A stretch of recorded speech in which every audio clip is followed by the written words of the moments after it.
Hello everyone, and welcome to the channel Sola Stories. After being kicked out of my own master bedroom, I left in silence. 3 months later, I announced my will, and my son fell apart. I used to believe that you raise children to have support in your old age. Reality, however, hit me like a ton of bricks. It turns out, raising children is what makes you need support in your old age. That sentence is like a fine needle stabbing directly into my heart so painfully I can barely breathe. My daughter-in-law, Jessica, didn't even make a phone call. Not a single heads up. She just moved her parents, who live hundreds of miles away, into our home and settled them directly into what had always been my master bedroom. She was all smiles, her tone as light as if she were announcing a holiday. "Mom, you can stay with us in the guest room. My parents are getting older and have trouble getting around. The master bedroom has the balcony.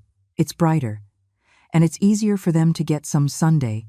I just stood in the middle of the living room, feeling like a stranger who had wandered into the wrong house. The sunlight streamed through the patio doors. It should have been warm, but it couldn't touch the cold, lonely feeling inside me. I looked over, and the door to my bedroom was open, piled high with suitcases I didn't recognize and brightly colored bedding. I turned and looked at the small guest room. All my belongings, the things I'd collected over a lifetime, were piled in the corner like junk. Even the old recliner that belonged to my late husband was shoved sideways, crammed against the wall. My heart sank, piece by piece, as if I were falling into an abyss. It was a cold that went straight to my bones. Forget it, I thought. I'm an old woman. I've lived this long just to become an eyesore to them. I didn't yell. I didn't fight. I knew that arguing with someone like Jessica would only make me look foolish. And as for my spineless son, Matthew, who is completely under her thumb, he wasn't worth wasting my breath on. That afternoon, while the four of them were enjoying a happy family nap, I quietly packed a small suitcase. They probably thought I was just throwing a tantrum, maybe driving to my sister's house for a few days, and that when I had nowhere else to go, I'd come crawling back, ready to be their free nanny and ATM again. How naive. My name is Eleanor Vance. Before I retired, I was an English teacher. I spent my life teaching, explaining countless lessons and holding firm to my principles. They had completely misjudged me. 3 months later, I called a family meeting in my old apartment, the one that is now bright, clean, and orderly. With them sitting right in front of me, I pulled out the will, already stamped and notarized, and calmly announced my plan for my estate. My son Matthew, the one who always just wanted to keep the peace and maintain a sense of superficial harmony, instantly turned bright red. He was furious, like a cat whose tail had been stepped on. He finally understood who really held the power in this family. But by then, it was far, far too late. My name is Eleanor Vance, and I am 62 years old. I'm a retired high school English teacher. My husband passed away from an illness several years ago, leaving just me and my son, Matthew. When I first retired, I thought I'd finally get to live a quiet life. But after Matthew got married and had his own son, I still couldn't completely let go. At his and Jessica's request, I moved in with them. I'd help watch my grandson, Leo, during the day, and I'd cook and clean in the evenings. Life seemed stable. On the surface, we were the picture of a happy, multi-generational family. But under that calm surface, the current was strong. My daughter-in-law, Jessica, is young, pretty, and knows how to turn on the charm. She seems sweet, but she is sharp and calculating. Her spending was out of control, new designer handbags, constant spa days, and nail appointments, while the bulk of the household expenses fell on me and Matthew. She was polite to my face, but the flashes of contempt and impatience in her eyes stung me like a needle. For example, she'd smile at dinner and say, "Mom, this is a little heavy. We're trying to eat clean now, low carb." But then she'd secretly order Leo a large pepperoni pizza. Or she'd pick up the reading glasses I left on the coffee table and say dramatically, "Oh, Mom, these frames are so vintage. I'll order you a new pair from Warby Parker." And then, of course, she never did. I chose to let all these little things slide. I told myself, a happy home is the most important thing. My son was caught in the middle, and it wasn't easy for him. Besides, the 3-bedroom, 2-bath house they were living in was mine. My late husband and I had saved for most of our lives to buy it. The deed is in my name, and my name only, crystal clear. When my son got married, I was generous. I said, "You two are just starting out, and life is expensive. Why don't you move in with us? There's plenty of space, and we can all help each other out." I never charged them a dime in rent. In fact, I often used my pension to help pay for the utilities and groceries. I thought all of this sacrifice would earn me their genuine gratitude and respect. But about a month ago, Jessica started casually bringing up her parents. "Mom, my parents' situation back home is just awful. Their rental is old and damp. It's freezing in the winter and humid in the summer. My dad's arthritis is so bad he can barely walk when it rains. And the doctors out there, they're just not as good. Maybe it would be better if they came here for a while, just to rest and get better." When she said that, my stomach tightened. I felt a heavy, sinking feeling. This house only has 3 bedrooms. With the 3 of us and Leo, it was already a full house. If 2 more people came, where would they even sleep? And our lifestyles are so different. With so many people under one roof, it would be a recipe for conflict. I tried to gently and politely express my concerns. "Jessica, it's wonderful that you want to take care of your parents, but you have to be realistic. We just don't have the space. If they came, where would they stay? And our routines are so different. I'm afraid they wouldn't be comfortable, and it would just make things harder for them." Jessica just smiled, didn't pursue it, and looked back down at her phone, her thumbs flying across the screen. I thought that was the end of it. I had no idea she had zero intention of actually discussing it with me. That day, I had a morning watercolor class at the local community college. I stopped for groceries on the way home, planning to make a nice dinner for everyone. The moment I turned the key and stepped into the entryway, I froze. There, piled by the door, were several beat-up suitcases and a couple of those big, striped, woven plastic laundry bags, bulging and out of place. I heard unfamiliar laughter coming from the living room. I took off my shoes and walked in to see 2 strangers sitting on my sofa, the spot where I always sit. They looked around with a mix of discomfort and curiosity. One was a man with graying hair and weathered skin. The other, an older woman in a floral print blouse, her face a map of wrinkles. It was Jessica's parents. I had only met them once, briefly, at the wedding. Hearing the door, Jessica hurried out of the master bedroom, stretching an artificial smile across her face. She looped her arm through mine, a little too affectionately. "Mom, you're home. Look, my parents are here." She announced it like it was wonderful news. "They're going to be living with us from now on. It'll be so much livelier with more people. I've already moved your things into the guest room," she continued, her voice bright and chipper. "The master bedroom is for my parents. They're older and light sleepers, and the master is quieter. Plus, it has that big balcony. The sun will be so good for them." Her words were crisp, and every single one hammered into me like a nail.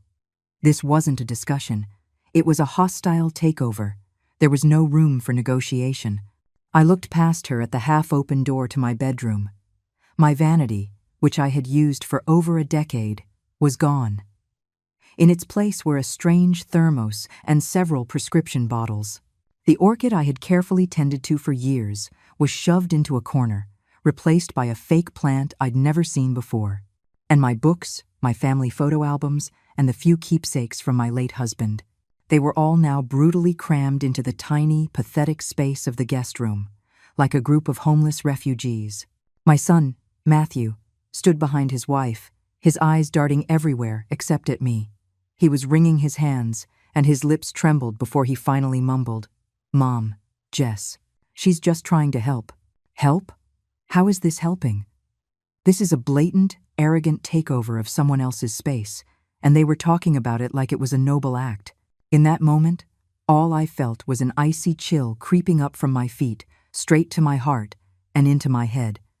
Rage burned in my stomach like acid, and it hurt so much I could barely breathe, but I didn't explode. I took a deep breath, held it, and slowly let it out, forcing down the volcano of anger inside me. Arguing with Jessica would be pointless. She would just paint me as the unreasonable, petty mother-in-law. Arguing with Matthew would be even worse. He would just get flustered and hide behind his wife. In the end, this house would become a war zone, and I would be the one guaranteed to lose. I looked at Jessica calmly, gently pulled my arm out of her grip, and said flatly, "I see." Then I turned and walked silently to the guest room door. That small door felt like a barrier, separating two different worlds. Outside the door, I could hear Jessica and her mother laughing, excitedly discussing what kind of new curtains they should get and what flowers they should plant on the balcony, as if the room had always belonged to them. Inside the door was my world, thrown into chaos by my eviction. I looked at my personal belongings, tossed randomly in the corner. A few of my regular outfits were piled on the bed. The old books my husband had left me were on the floor, their pages bent. A picture frame had fallen over, the glass cracked in the corner. It was a photo of my husband and me when we were young, his bright smile still so clear. My heart felt like it was being sliced by that broken glass, a silent, twisting pain. Matthew came to the doorway, wringing his hands, his eyes full of helpless apology. "Mom, don't be mad. Jessica, she just..." He tried to explain, his voice weak. I didn't turn around.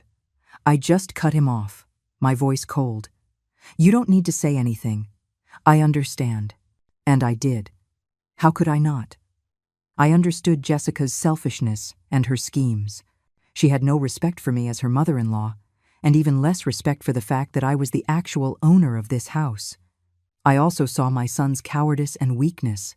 In front of his overbearing wife, he didn't even have the courage to say a single word. There is nothing more painful than a heart that has given up. And once it's gone, even arguing feels pointless.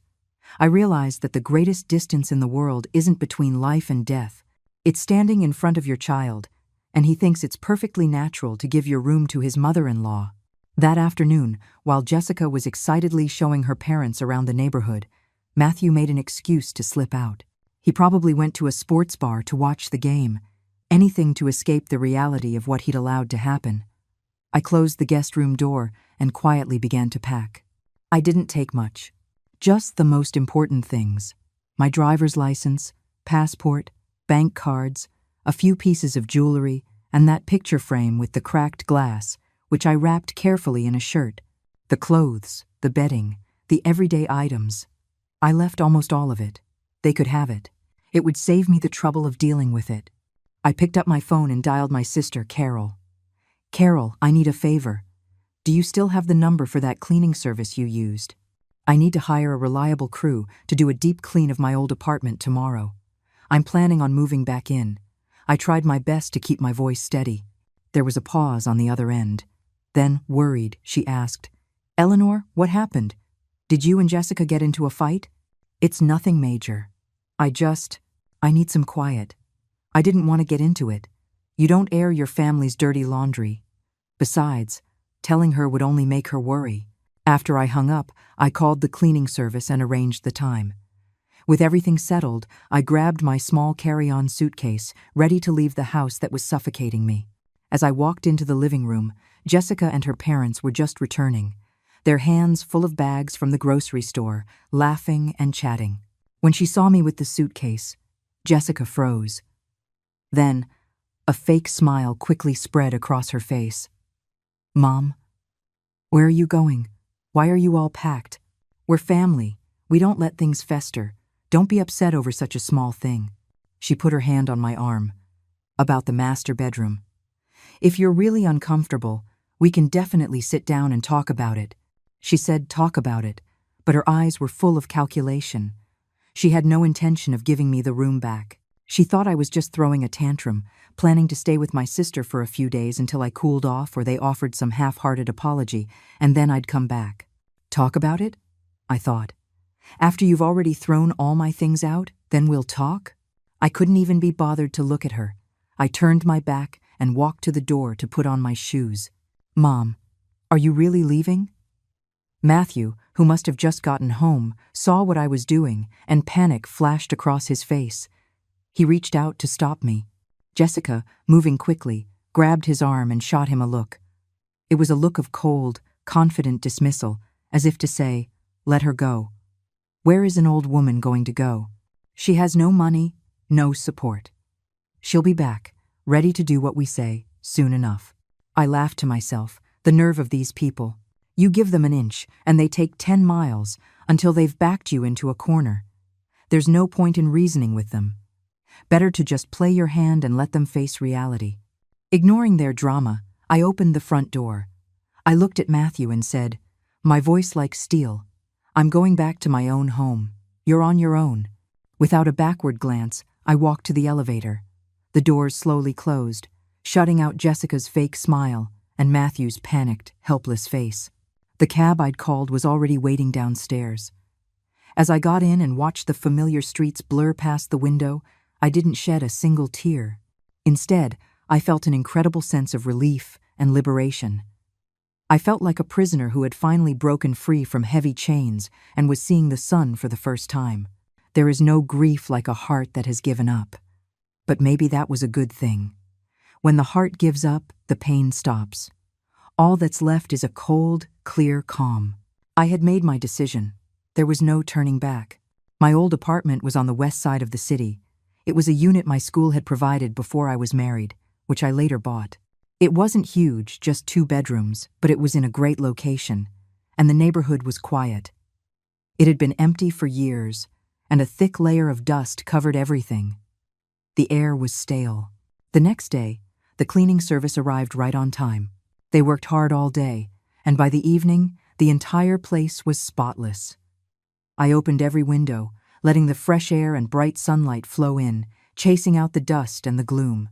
Looking at my familiar old furniture outdated, yes, but filled with memories of my husband and me picking out each piece, I felt a long-lost sense of peace and security.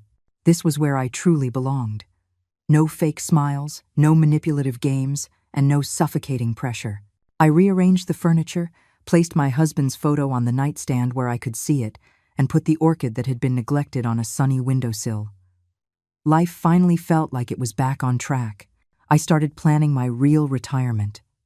I signed up for that watercolor class I'd always wanted to take at the community college. Every day, I painted, calming my mind. I met up with a few other retired teachers. We'd walk in the park or meet at a cafe, just talking and laughing. Life became easy, relaxed, and comfortable. At night, I'd make a cup of tea and watch some television or read a few pages of a book. When I felt tired, I'd go to bed and sleep straight through until morning. My whole body felt lighter. The insomnia and chest tightness that used to bother me all the time had simply disappeared, all without any medication. For the first few days, Matthew would call, his voice hesitant. "Mom, are you doing okay over there? When are you thinking of coming back?" I always gave him the same calm answer. "I'm very comfortable in my own home. You don't need to worry about me. You just take care of yourselves and make sure you're looking after Leo." My voice was quiet but firm. My tone left no room for negotiation. After a while, he must have sensed my resolve, or maybe Jessica told him to stop. The calls became less frequent. Sometimes, he'd send a happy Thanksgiving text or a generic, "How are you feeling, Mom?" It felt cold, like he was just checking a box.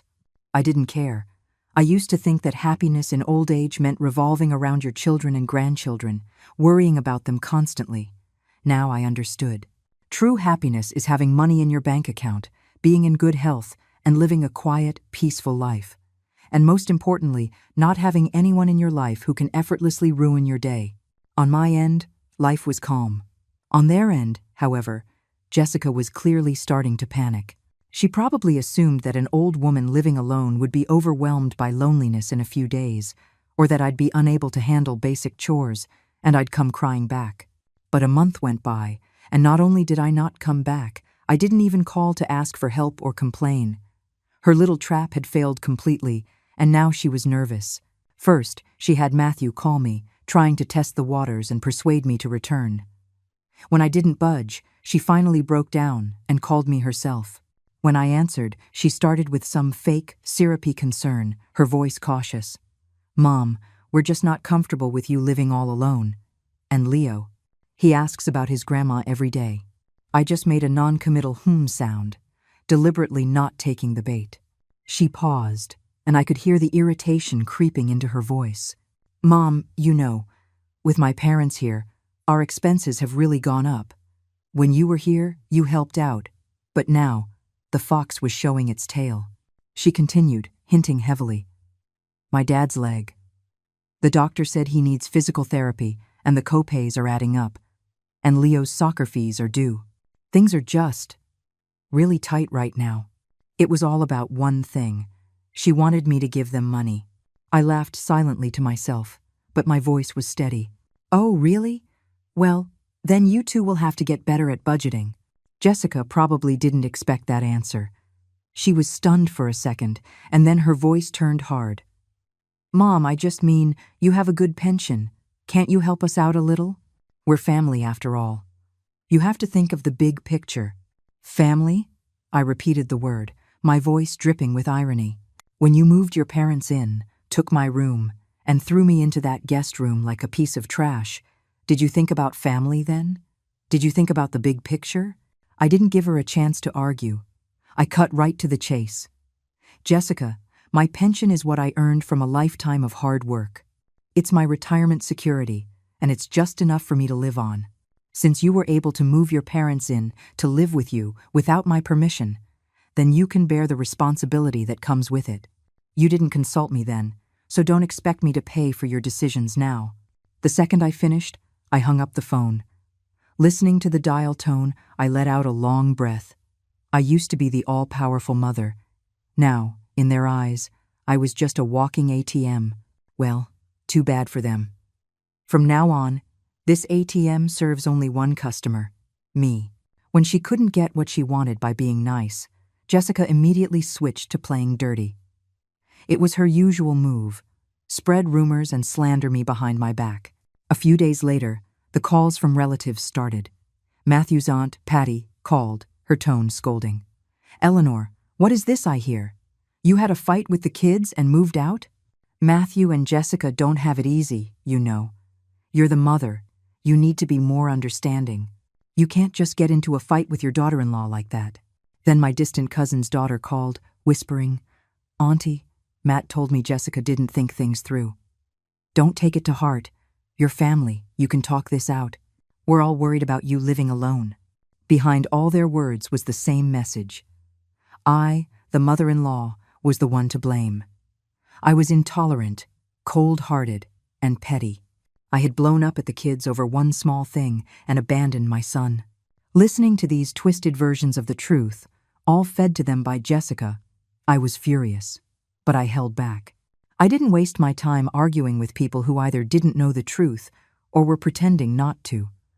To the relatives who seemed genuinely concerned, I just said, Thank you for thinking of me. I'm doing just fine. I just wanted some peace and quiet. But to the ones who were clearly calling to scold me on Jessica's behalf, I didn't hold back. Oh, she doesn't have it easy? Who was there when I didn't have it easy? She wants her parents to live in my house, fine. But why does she expect to use my money to pay for it? Is her money not hard-earned? If she's such a good daughter, why don't you pay for her parents? After a few sharp comebacks like that, the calls tapered off. I knew Jessica's plan had failed again. But this whole thing taught me a valuable lesson. Gossip is dangerous. I couldn't just sit back and let Jessica slander my name. So, I started to methodically gather evidence.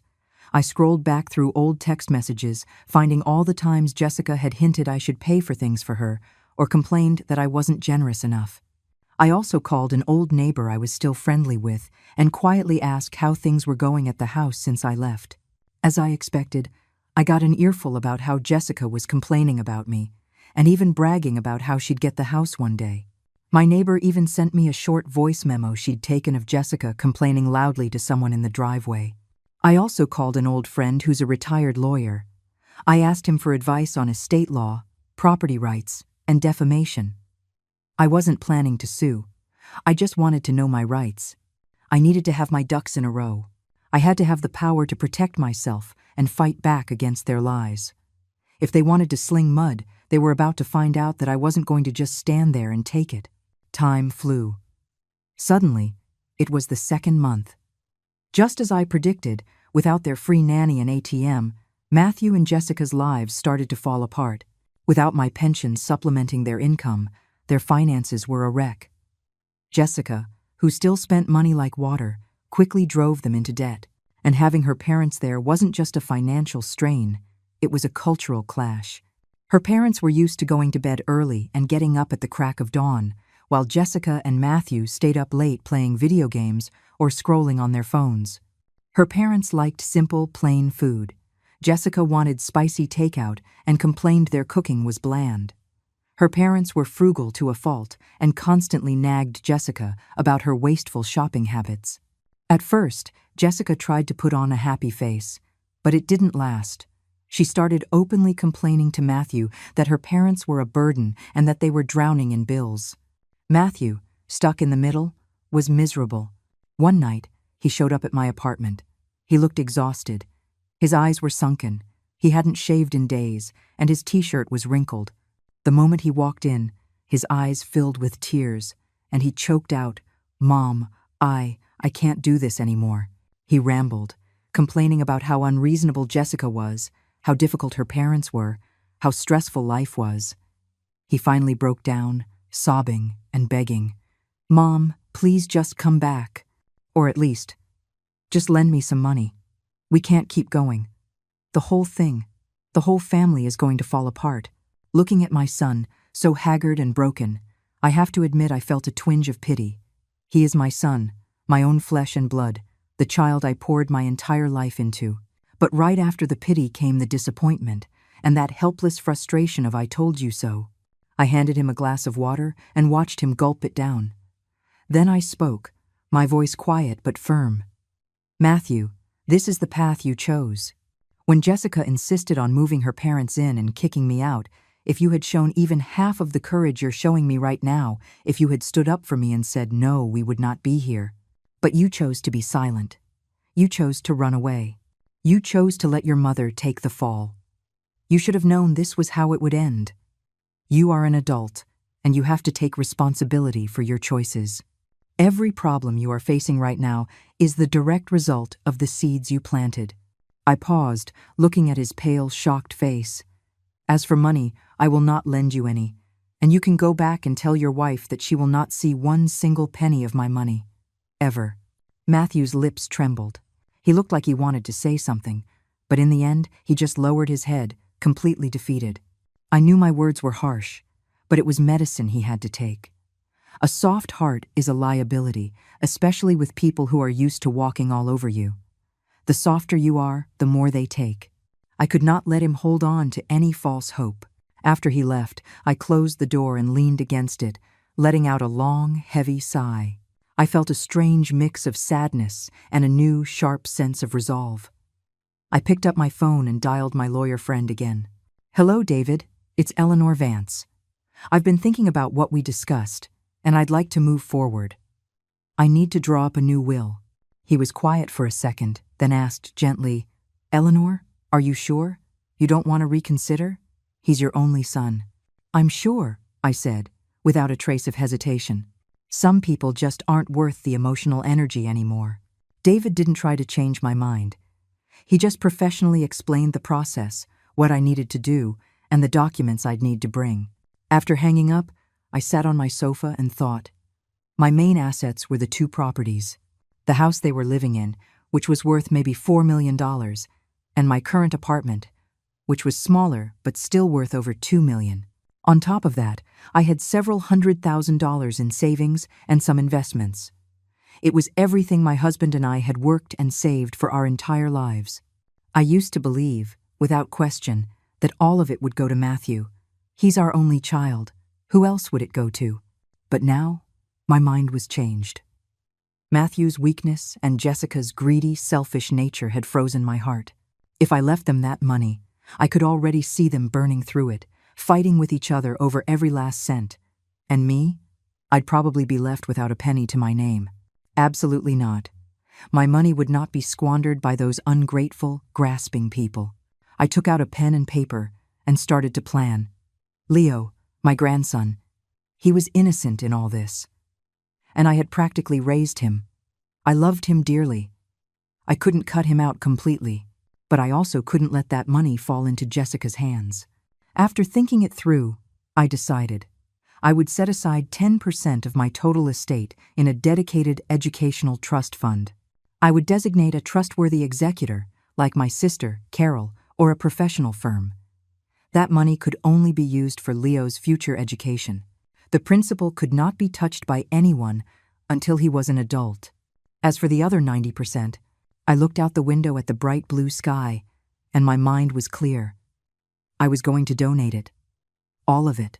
I'd give it to people who actually needed it, to foundations that give scholarships to poor students who can't afford college, or to organizations that help support the elderly who have no one. Rather than leave it to a son who didn't appreciate it, I would let my life savings make a real, meaningful difference. As soon as I made the decision, I felt 1,000 pounds lift off my shoulders. The next day, I gathered all my documents as David had instructed and went to the notary's office. I stated my wishes, word by word, my voice clear and firm. When I finally held that notarized, legally binding will in my hands, I was trembling slightly. It wasn't from fear or regret.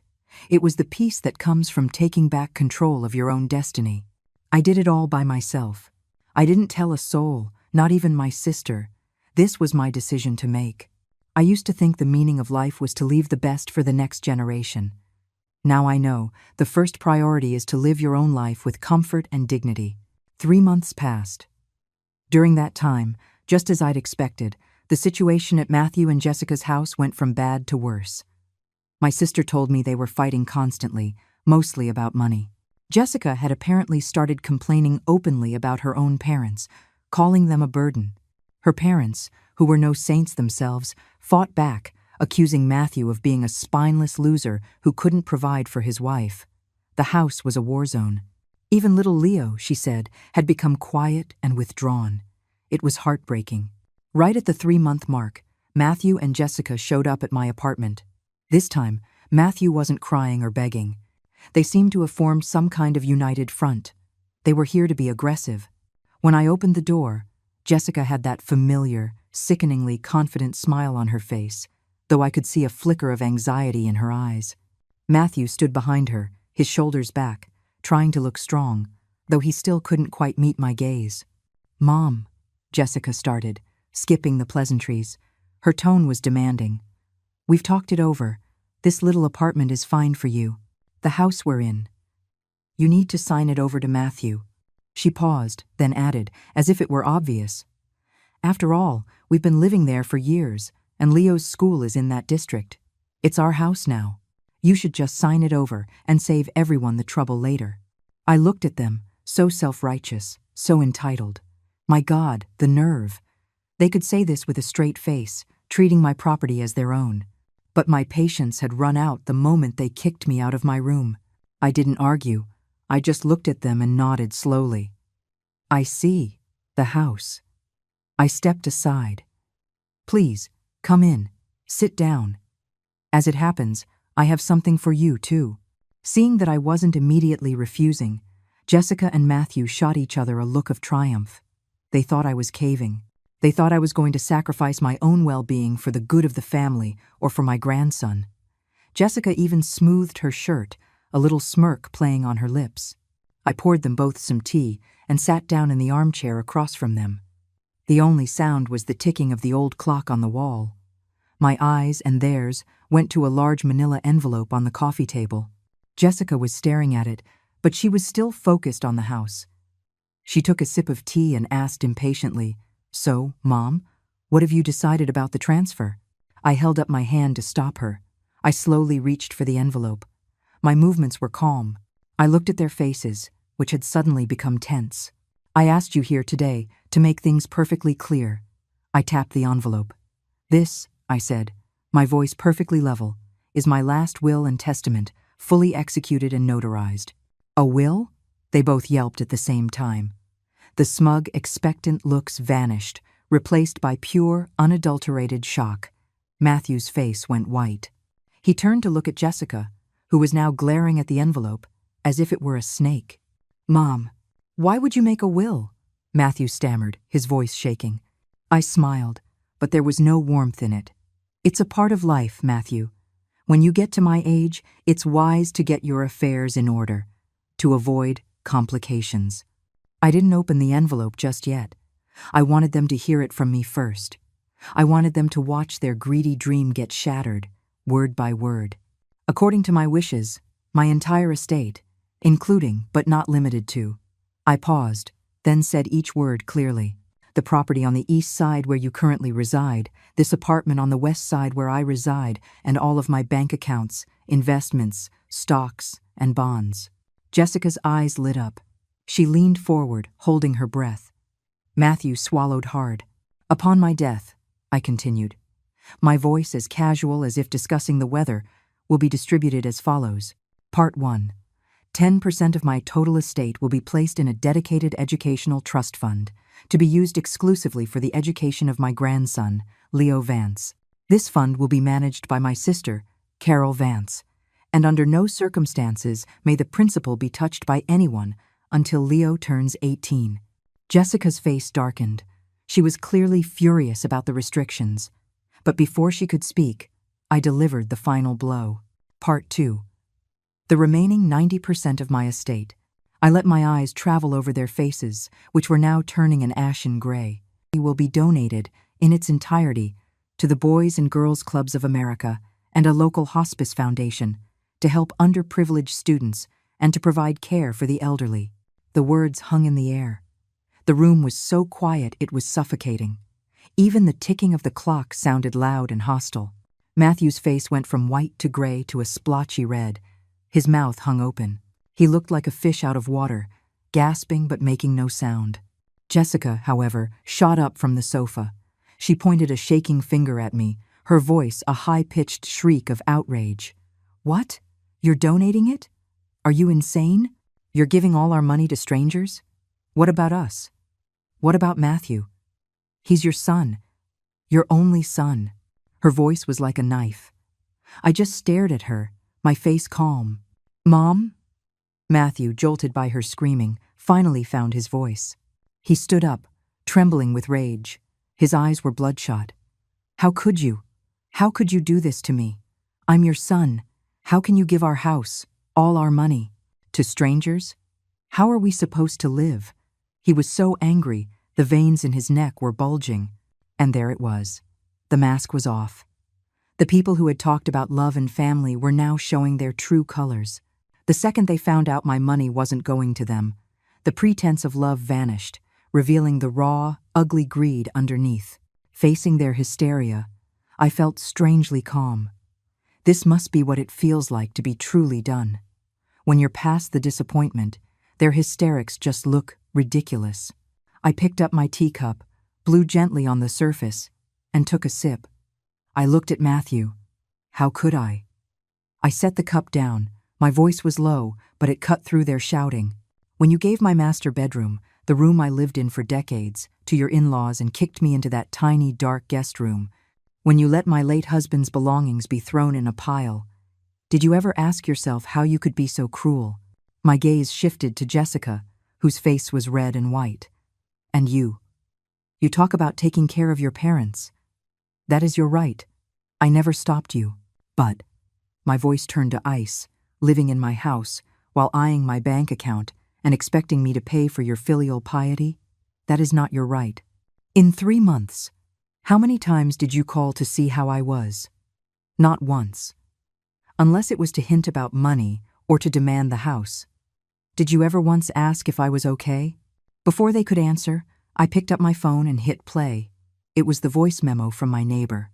Jessica's sharp, complaining voice filled the silent room. I'm so sick of it. That old woman is so stubborn. She's got her pension. Why is she hoarding it? It's not like she can take it with her. It's all just going to be ours anyway. And now she moves out and leaves us with this whole mess. The recording was crystal clear. Jessica and Matthew's faces turned purple. Jessica looked horrified. She never thought I'd have proof. See? I turned it off. That's your family. That's your respect. You can't have it both ways. You can't enjoy my generosity while treating me like dirt and still expect to inherit everything I own. The world doesn't work like that. Jessica, having been exposed, just decided to drop all pretense. So what? She put her hands on her hips, her voice dripping with scorn. So what if I complained? We're the ones who are supposed to take care of you. Your money, your house, it should be ours. You give it all away. Who's going to take care of you when you're sick and old? Huh? Those strangers? I laughed. It was a cold, bitter sound. Take care of me after you threw me out of my own house? You call that taking care of me? Let me be perfectly clear. I would rather light my money on fire and watch it burn than leave a single dime to ungrateful, manipulative parasites like you. And as for my old age, you don't need to worry about it. I have my pension. I have my own home. I'm in good health. And if the day comes when I can't take care of myself, I will sell that house and move into the nicest retirement community I can find. That would be 100 times better than living with you. Mom, how can you say that? Matthew pleaded, trying a different tactic. We're family. Blood is thicker than water. Family? I stared him straight in the eye, my gaze unwavering. The moment you stood by and watched me be evicted from my own room, the moment I saw my husband's things thrown on the floor, the family you're talking about shattered into a million pieces. Don't talk to me about blood. Your credit with me is maxed out. Seeing the emotional appeal fail, Jessica went nuclear. Fine, Eleanor. I'm telling you, if you try to donate that money, we will sue you. We'll tell the court you're mentally incompetent, that this is malicious abandonment. Sue me? I actually laughed out loud. Be my guest. I pulled a business card from the envelope and slid it across the table. This is my lawyer. You can talk to him. Oh, I added, pulling out another document, and this is a full physical and psychiatric evaluation I had done last week. It certifies that I am in perfect health and of sound mind. My will is notarized and legally ironclad. My eyes narrowed. As for abandonment, let's think about that. Who exactly abandoned whom? Who kicked whom out of their home? I have texts. I have recordings. I'm more than happy to discuss it in court. Then I delivered the final blow. And one more thing. The deed to that house you're living in? It is 100% legally in my name. I have the right to take it back at any time. I was going to let it go, for Matthew's sake. But since you want to play dirty, fine. I'm giving you 1 month. Pack your bags, take your parents, and get out of my house. If you are not gone in 30 days, my lawyer will file for a formal eviction. The 1 to 2 punch no inheritance, and now eviction hit them like a freight train. Matthew completely fell apart. He finally understood I wasn't bluffing. He actually fell to his knees. He crawled forward and grabbed my legs, sobbing hysterically. Mom, I was wrong. I'm so sorry. I was stupid. I listened to Jessica. Please, Mom, don't kick us out. Don't give the money away. I'll do anything. I'll divorce her. I'll divorce Jessica. Mom, I'll do anything. Just please don't disown me. His tears soaked my pants. It was a pathetic, heartbreaking sight. Jessica, seeing her entire plan go up in flames, immediately turned on the waterworks. Mom, I was wrong too. I was just trying to help my parents. I was trying to do what was best for the family. Please, forgive us. We'll be better, I promise. We'll never do it again. They were a real tag team. If this had been 3 months ago, my son's tears might have broken my heart, but not anymore. My heart was solid rock. I looked down at their desperate, ugly performance with nothing but disgust. I pushed Matthew's hands off my legs and stood up, looking down at them. It's too late. When you treated me like a fool, when you looked at my home as something you were entitled to, when you treated me like trash, that was your choice. I gave you chances. You trampled them. Your tears mean nothing to me. You made your bed. Now lie in it. I pointed to the door. My decision is final. You have 1 month. Now, get out of my apartment. My voice was iron.